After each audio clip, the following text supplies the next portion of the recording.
आज का मुद्दे में आप सभी का स्वागत है। मैं हूं आदित्य नामदेव। विष्णुदेव साय सरकार के लिए और उनके खुद के लिए शनिवार का दिन बेहद शुभ रहा। नगरीय निकाय चुनाव में भाजपा को जैसी जीत मिली, शायद उसकी उम्मीद खुद पार्टी ने भी नहीं की होगी। नगर निगम से लेकर नगर पालिका और नगर पालिका से लेकर नगर पंचायत तक में भगवा ही भगवा छाया रहा। विष्णुदेव साय की आंधी ऐसी चली कि महापौर एजाज ढेबर, जो कि पार्षद चुनाव लड़ रहे थे, वो भी इस आंधी में उड़ गए। चलिए पहले रिपोर्ट देख लेते हैं, फिर इस चर्चा का आगे बढ़ाएंगे। रंग गुलाल, ढोल नगाड़े, जिंदाबाद के नारे और जमकर फिरकते सियासी सितारे, ये नजारा सूबे की सियासत में बेहद खास है। खास इसलिए क्योंकि अरसे बाद बीजेपी की नगरीय निकाय में लैंडस्लाइड विक्ट्री हुई है। आज का ये दिन राजनीति के क्षेत्र में छत्तीसगढ़ के इतिहास में स्वर्णाक्षरों से लिखा जाएगा, क्योंकि आज भारतीय जनता पार्टी को नगरीय निकाय के चुनाव में ऐतिहासिक सफलता मिली है और छत्तीसगढ़ की जनता ने, यहाँ के मतदाताओं ने भारतीय जनता पार्टी पर भरोसा किया है।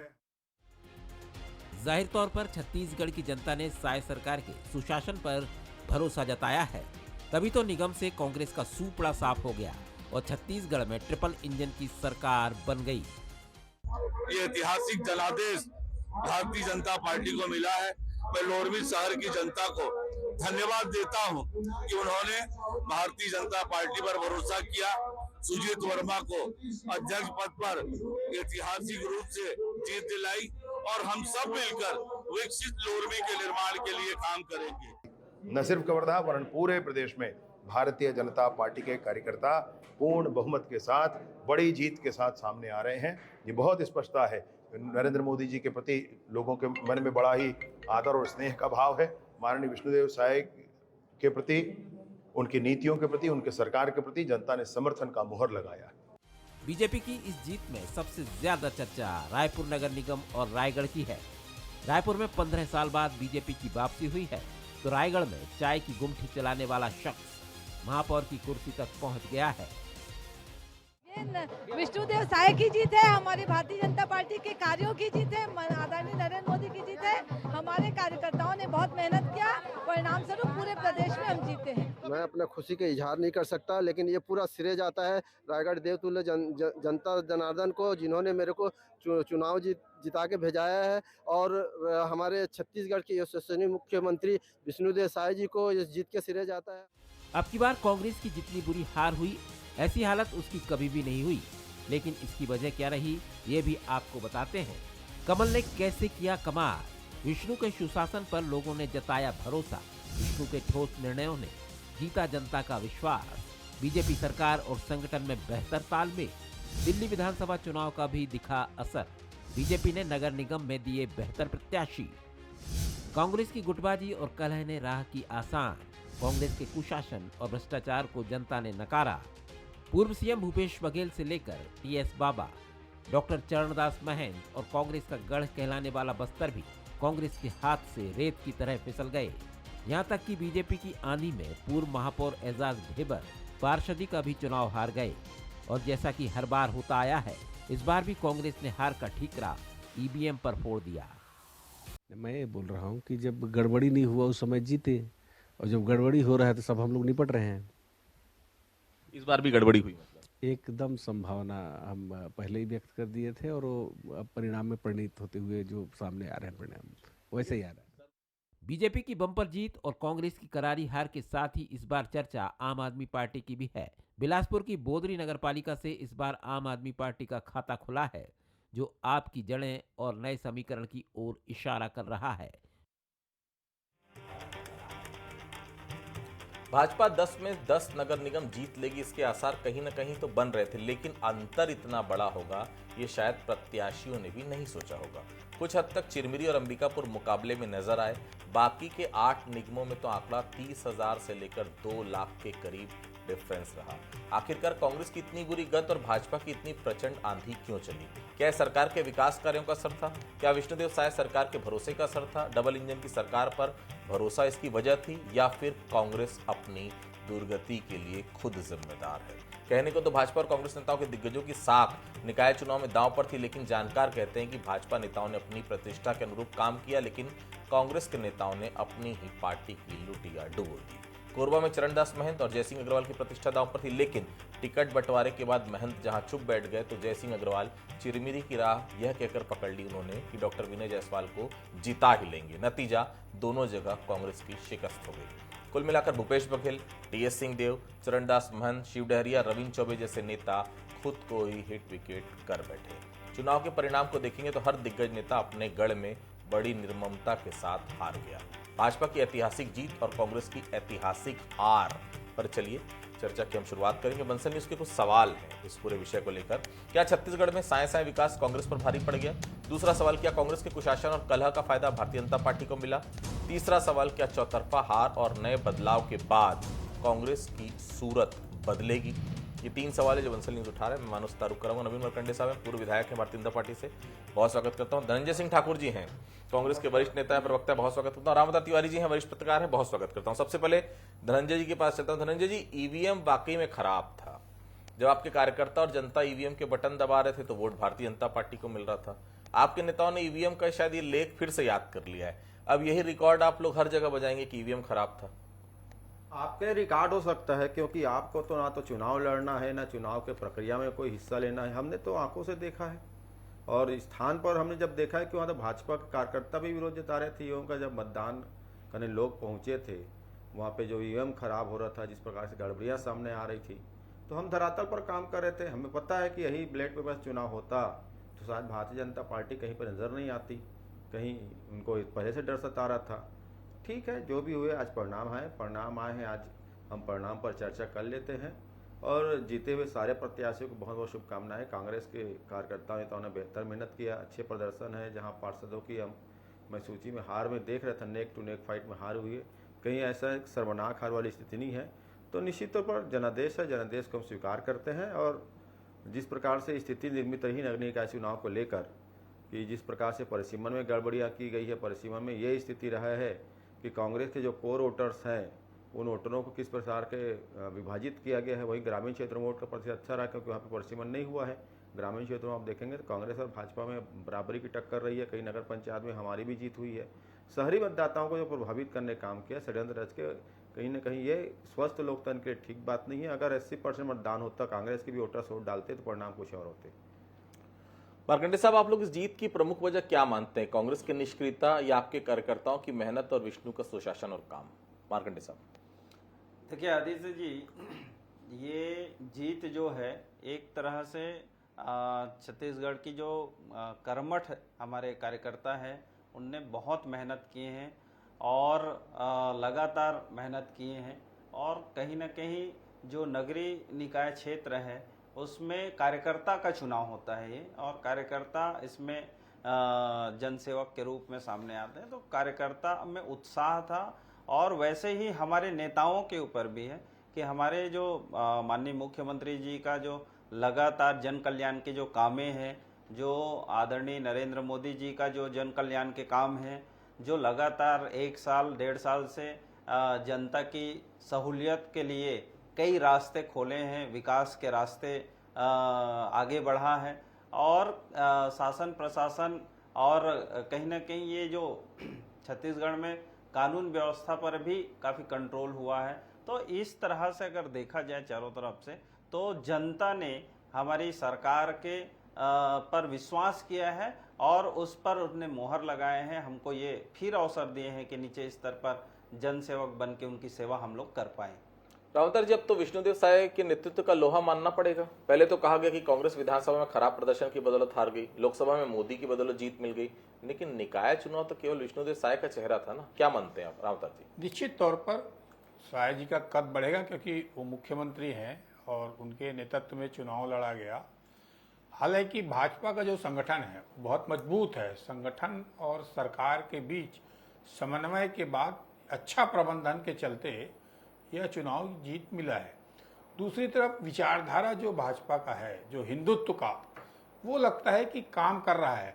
हम देखते हैं कि नगरीय निकाय चुनाव में हम अभी तक का विश्लेषण करते रहे कि व्यक्तित्व चलता है, व्यक्तित्व महत्वपूर्ण होता है। पार्षद में अध्यक्ष में, महापौर में, मगर इस बार लगा कि पार्टी भी काम कर गई, क्योंकि पार्टी को लोगों ने देखा, कांग्रेस भाजपा, ये देखा एक नई चीज जो सोचने को मुझे आज के परिणाम के बाद मिला। तो इसीलिए गांव से नगर पंचायत से लेकर नगर निगम तक जो एक लहर सी मची, लहर है, लहर क्यों है, इसके अलग अलग कारण हो सकते हैं।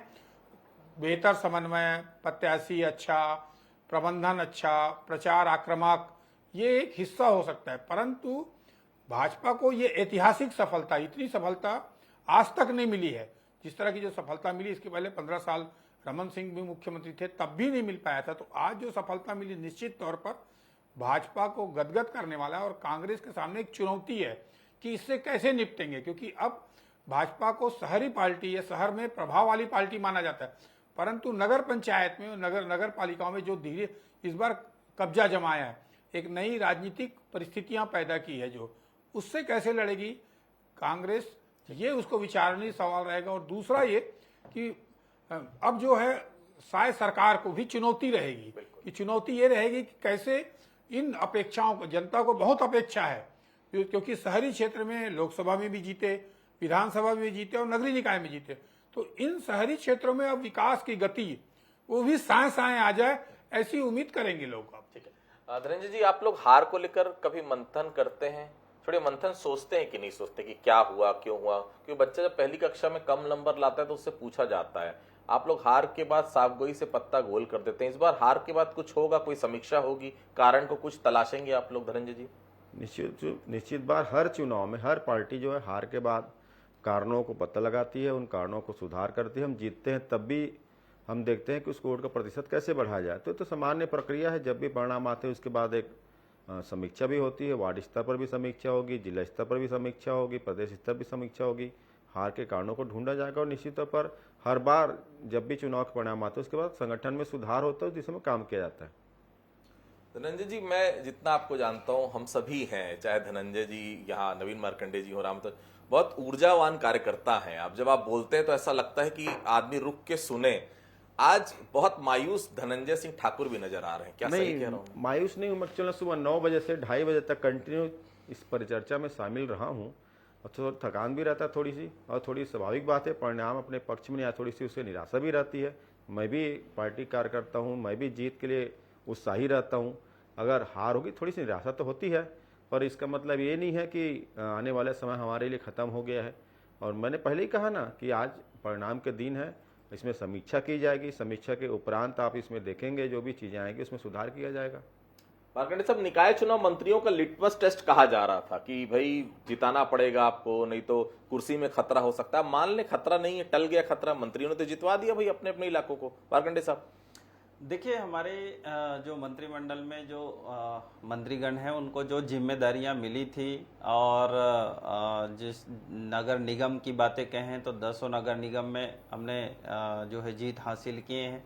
इसके अलावा मैं कंट्रोल रूम का प्रभारी रहा, वहाँ सारे लीडरों का दौरा, कार्यक्रम सब मैं बनाया हूँ। तो जिस तरह से हमारे मंत्रीगण, विधायक, सांसद, इन लोगों ने जो समय दिए हैं, लोगों तक गए हैं, जनता तक गए हैं, विश्वास दिलाए हैं कि भाई हमारी सरकार, हम आपके सेवक हैं और हम आपकी सेवा के लिए तैयार हैं, लेकिन इसके लिए कड़ी नगरीय निकाय के रूप में भी है, और इसको अगर आप जोड़ेंगे तो हम आपका और बेहतर सेवा कर सकते हैं। ये जो हमारे मंत्रियों ने जो विश्वास दिलाए हैं जनता को, तो कहीं ना कहीं जनता ने हम पर बहुत शिद्दत से हमारे ऊपर विश्वास किया है, और उसी कारण से ये परिणाम बेहतर आया है।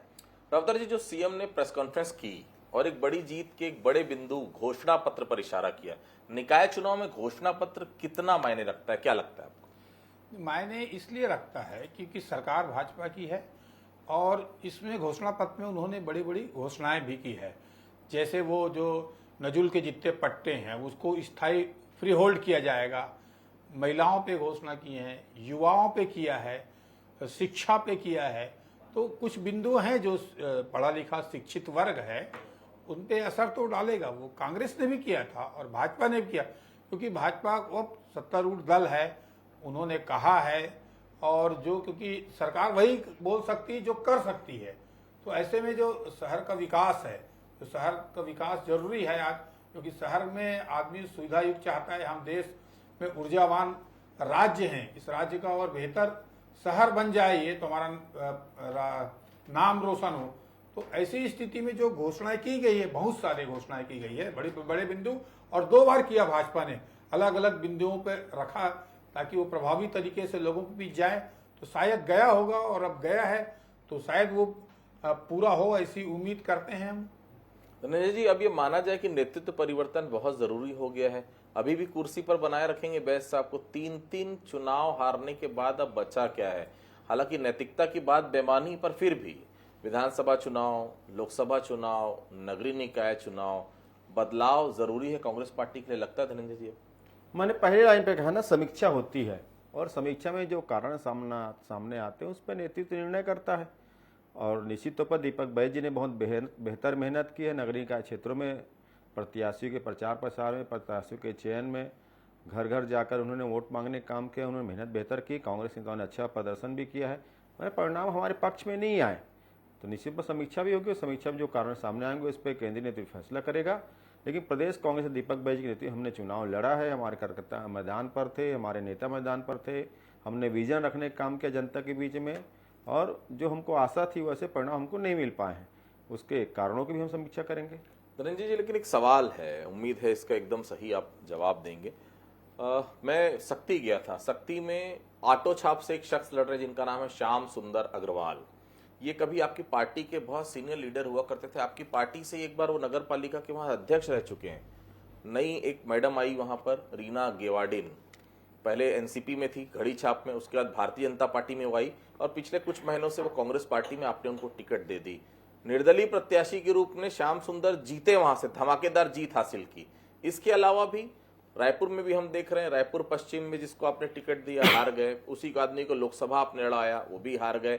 ऐसा नहीं लगता कि बेसिक जो कार्यकर्ता है, जो निश्चित तौर पर लगातार कड़ी मेहनत करता है, उसके लिए भी तो कुछ होना चाहिए? चाय वाले को भारतीय जनता पार्टी टिकट दे सकती है, एक निचले तबके से मैं राम नरेश राय से मिला था, आप विश्वास नहीं करेंगे 4 लाइन बोल नहीं पा रहे थे, क्योंकि कभी बोले नहीं उन्होंने। अब जज के सामने जो बहस करेगा वो पब्लिक के सामने उतनी तेज आवाज में तो बात कर नहीं पाएगा, लेकिन फिर भी टिकट दिया और जिताया। कांग्रेस से कहीं ना कहीं चूक होती है धनंजय जी?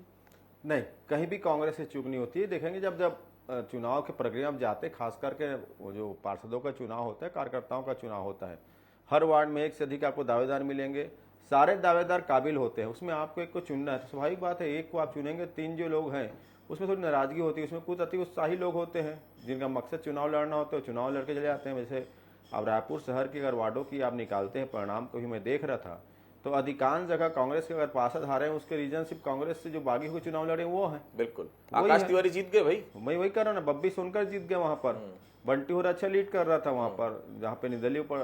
तो ये चीजें तो हैं। तो भाई जो कांग्रेस पार्टी जिसको तय कर देती है, क्योंकि कांग्रेस जब जिसके लिए आप समय देते हैं, जिसके लिए सब कुछ करते हैं, भाई पर टिकट तो एक ही को मिलना है।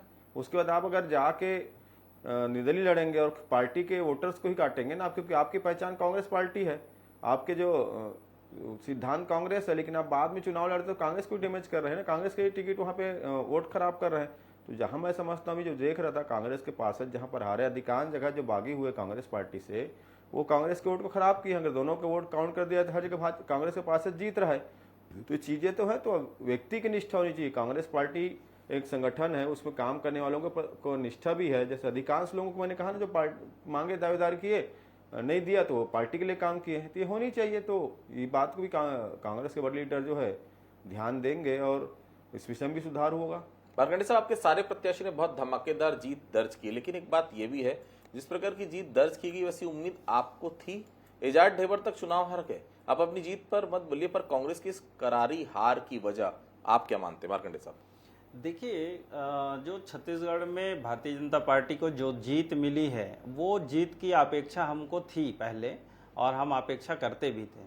लेकिन जीत के अंतरों में जो वोटर्स जो है हमको जो आशीर्वाद दिए हैं, वो उस अंतर में हमको ये नहीं था कि इतने ज़्यादा जो है अंतर से हमको जिताएंगे, लेकिन ये विश्वास था कि हम जीत के आएंगे।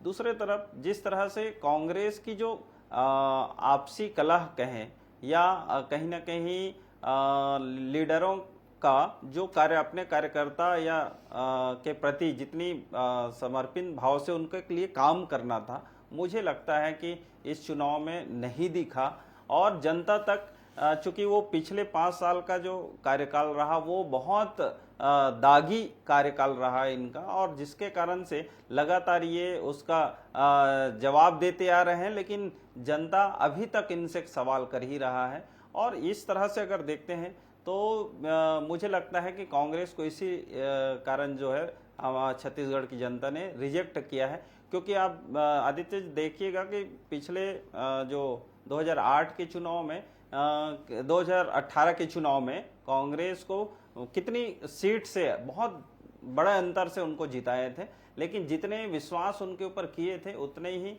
उनके विश्वास को उन्होंने तोड़े हैं। इस कारण से ये जो परिणाम है वो देखने को मिल रहा है कि लगातार 3-3 बार अब लगातार हार गए हैं। तो ये एक हो सकता है मुझे रामदर जी, ये जीत भाजपा के लिए कितने मायने रखती है? क्या लोकसभा और विधानसभा चुनाव से भी बड़ी जीत आप इसको मानते हैं? और सबसे अहम बात कि निकाय चुनाव में बेहतर प्रदर्शन नहीं हुआ तो कई मंत्रियों की कुर्सी जा सकती थी। अब क्या माना जाए कि सभी सुरक्षित है फिलहाल? रावतर जी, देखिए, सभी मंत्री नहीं, जैसा नवागढ़ है वहां पर तो निर्दलीय जीता है, और एक जगह और दो मंत्रियों के क्षेत्र में ऐसी स्थितियां हैं। परंतु मैं बोलूंगा, जैसे धनंजय ने स्वीकार किया कि एक अच्छी स्वीकार किया कि कांग्रेस के जो बागी हो जाते हैं लोग, अनुशासनहीनता है और अपने बारे में ज्यादा सोच रहा है, पार्टी के बारे में नहीं सोचते। इसके विपरीत अगर भाजपा में जाएंगे तो पार्टी के बारे में सोचते हैं, संगठन का अनुशासन है, वहां प्रेम है। और कुछ मंत्रियों को तो धमकाया और नेताओं को धमकाया, मैंने बोला भी गया चेतावनी तरीके से कि आप काम करिए, रिजल्ट लाइए। तो ये भाजपा का जो संगठन का संरचना है, पवन साय है और बाकी लोग जो मिलकर जो उन्होंने एक पूरा प्रदेश घूमकर स्थितियों को समझा, मीटिंग ली, काम में लगाया, ये अगर हो जाए, बिल्कुल एकजुटता लाया जा सकता है कार्यकर्ताओं को। बड़े नेता कौन एकजुटता लाएगा, कैसे काम में लगाएंगे, कैसे मुद्दों की बात करेंगे, कैसे प्रबंधन की चीजें उपलब्ध कराएंगे, ये चीजें जो भाजपा की उपलब्ध है। उस पर भी थोड़ा सा 10 सेकंड का आपसे जवाब चाहूंगा। एजाज ढेबर कितना बड़ा फैक्टर रहे? चारों विधानसभा चुनाव जो थे रायपुर के, देखो वो ये कहा जाता है कि उनके कारण हार गए। महापौर का चुनाव, महापौर वो पिछली बार जीते, उसके कारण आप विश्वास देख रहे हैं 60 पार्षद जीत गए हैं भारतीय जनता पार्टी के। क्या स्थिति हो गई भारतीय जनता पार्टी की और क्या स्थिति हो गई कांग्रेस की? रामवतार जी, देखिए, एजाज ढेबर एक बड़ा मुद्दा रहा है, वो विधानसभा में भी रहा और नगरीय निकाय में भी रहा। देखिए, अगर कोई इसको स्वीकार न, मैदानी स्तर पर अगर कांग्रेस इसको स्वीकार नहीं करेगी तो इस तरह के हार का सामना करना पड़ेगा। आप बताइए कि श्री कुमार मेमन और सहित जो बड़े दिग्गज थे पार्षद, वो हार गए। कैसे हारे वो लोग? क्या वह पार्टी के प्रभाव के चलते वो लोग हार गए, या पिछला नगर निगम चुनाव में जो गड़बड़ियां थी, जो चीजें बातें चल रही थी, वो बात के कारण हारे? तो इन चीजों को समझना पड़ेगा।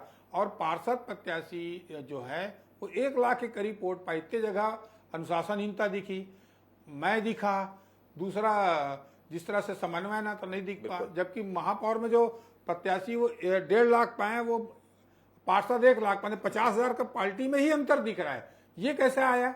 तो इन चीजों को अगर बेहतर तरीके से समन्वय होता, जिस तरह अकेले छोड़ दिए पार्षदों को, आप लड़िए, आप ही सब करेंगे, आपको करना है, तो ये चीजें कहीं ना कहीं अगर खत्म नहीं होगा तो कांग्रेस को उठने में, काम करने में दिक्कत जाएगी। देखिए, ट्रिपल इंजन की सरकार तो बना दी है छत्तीसगढ़ की जनता ने, लेकिन जवाबदारी और बढ़ गई है सरकार के लिए, क्योंकि उम्मीदें बहुत हैं और हर उम्मीद को पूरा करना आसान नहीं होता। निश्चित तौर पर सरकार के लिए भी बड़ी चुनौती से कम नहीं है। लेकिन कांग्रेस की जो हालिया स्थिति है उस पर दुष्यंत कुमार का एक शेर है, तुम्हारे पांव के नीचे कोई जमीन नहीं, कमाल ये है कि फिर भी तुम्हें यकीन नहीं। आप सभी हमारे साथ जुड़े, आप सभी लोगों का बहुत बहुत धन्यवाद। आज का मुद्दा में फिलहाल इतना ही। बाकी खबरों के लिए आप लगातार बने रहिए बंसल न्यूज के साथ। नमस्कार।